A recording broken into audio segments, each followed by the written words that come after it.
Hey there, my wedding planning friends, and welcome back to my channel. If this is your first time here, thanks so much for clicking on my video.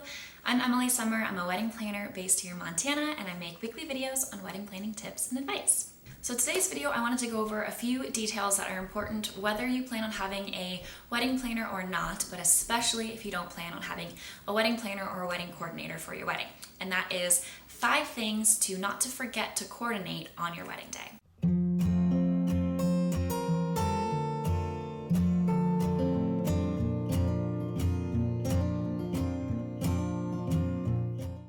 So there's so many moving pieces and so many things to coordinate and plan out and have a timeline for and all of that when it comes to your wedding day. And it never fails, these 5 items are always things that couples forget to coordinate for or plan for or even think about until the last minute. So here are the 5 things that you probably didn't think to coordinate on your wedding day. Number 1, getting your rings to your photographer. So if you have a photographer coming to take getting ready photos, detail photos, and all of that while you're getting ready, they're likely going to want to use your rings for photos.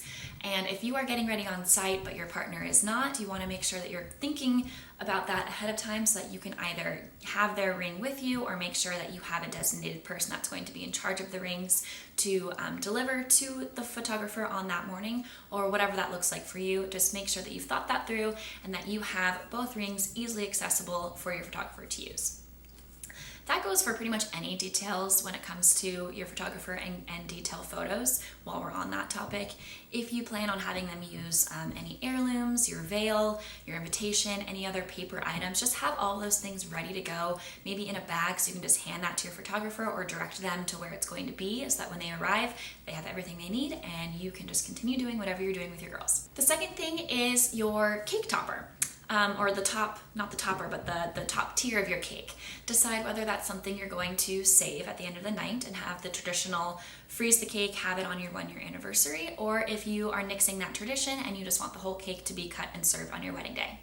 If you do plan to save the top tier, you're going to want to make sure that you have somebody in charge of either boxing that up if you don't have your baker on site, or making sure that that goes in a location where it will be retrieved at the end of the night either by you or by somebody you've assigned. Number 3 are your gifts and cards. So likely you're going to have a gift table, and that's going to have all of the physical gifts that guests have brought to your wedding, or a card box of all the cards. You want to make sure that you have a plan for what to do with these items at the end of the night, or ideally before the end of the night. So typically what I'll do is once the dancing starts and all of that is we've already spoken and made a plan for who's going to be in charge of the gifts and the cards at the end of the night. If it is not the bride or groom, maybe a parent or the maid of honor or somebody that you trust to be in charge of these items at the end of the night, putting them in a vehicle or putting them somewhere where they're going to be safe and not just out on a table for the entire evening. Number 4 is kind of a 2-parter, but they go hand in hand, and that is your cake cutting and your champagne toast. So cake cutting is something that I see a lot of couples kind of forget about, and the actual process of cutting and serving your wedding cake is actually really difficult and not as easy as it seems, and there's a lot of things that have to go into that.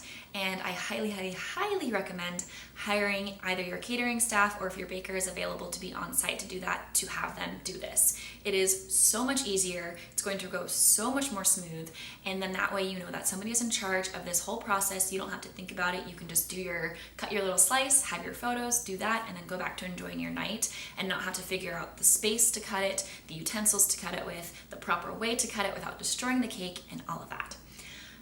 Additionally, your champagne toast. If you plan to have an actual champagne toast at your dinner, where everybody will have champagne during the toast, the speech is given during the dinner portion of the evening, you want to make sure that you know how that's going to happen. So is the champagne going to be poured and set on each table setting before guests even arrive?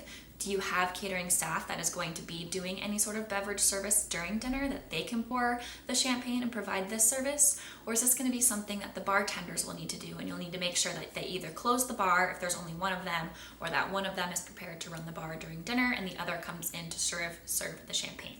Make sure you've thought that through and you have an actual plan to serve the guests their champagne, because it is not going to just magically appear on the tables.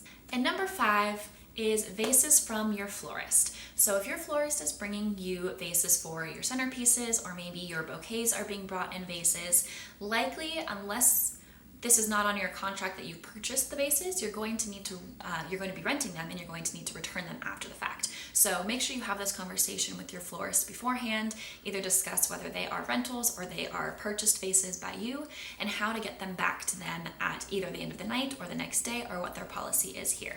Make sure that whoever's in charge of cleaning up is aware of this and the fact that the vases do belong to the florist, and to have them in a separate box or a separate location so that they don't get mixed in with other rentals or other items from your wedding day.